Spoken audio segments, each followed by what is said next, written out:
नमस्कार, one India Hindi में आपका स्वागत है। मैं हूं राहुल पांडे।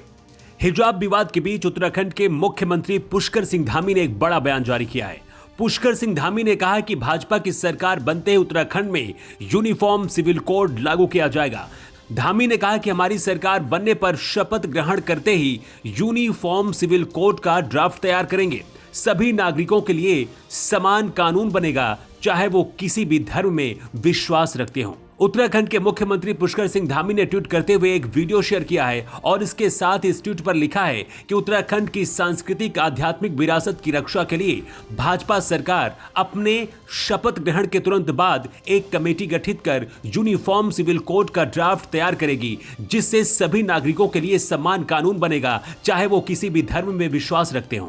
सरकार अपने शपथ ग्रहण के तुरंत बाद न्यायविदों, सेवानिवृत्त जनों, समाज के प्रबुद्ध जनों और अन्य स्टेक होल्डरों की एक कमेटी गठित करेगी, जो कि उत्तराखंड राज्य के लिए यूनिफॉर्म सिविल कोड का ड्राफ्ट तैयार करेगी। इस यूनिफॉर्म सिविल कोड का दायरा विवाह, तलाक, जमीन जायदाद और उत्तराधिकार जैसे विषयों पर सभी नागरिकों के लिए समान कानून, चाहे वो किसी भी धर्म में विश्वास रखते हों, होगा। ये यूनिफॉर्म सिविल कोड संविधान निर्माताओं के सपनों को पूरा करने की दिशा में एक अहम कदम होगा और संविधान की भावनाओं को मूर्त रूप देगा।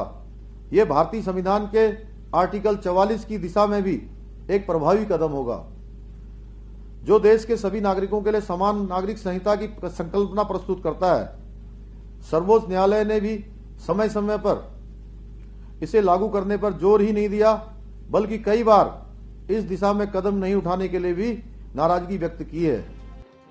धामी ने कहा कि सभी लोगों के लिए विवाह, तलाक, भूमि संपत्ति और विरासत के संबंध में समान कानून प्रदान करेगा, चाहे उसकी आस्था कुछ भी हो। आपको बता दें कि हिजाब पहनकर आ रही छात्राओं को क्लास में आने से रोकने के बाद यह विवाद बढ़ता जा रहा है। विवाद बढ़ता देख कर्नाटक में 16 फरवरी तक सभी कॉलेज स्कूल बंद रहेंगे। सीएम धामी के बयान के बाद उत्तराखंड में एक बार फिर से सियासत गर्मा गई है।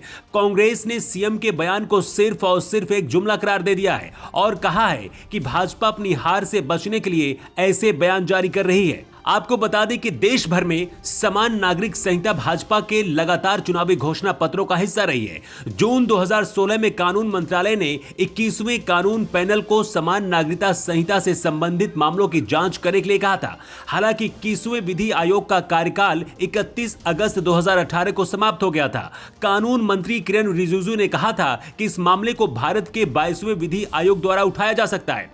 उत्तराखंड विधानसभा की सभी 70 सीटों पर 14 फरवरी को चुनाव होने वाले हैं, जिसके लिए आज चुनाव प्रचार का आखिरी दिन है। राज्य में आज शाम 5 बजे से चुनावी शोर थम जाएगा।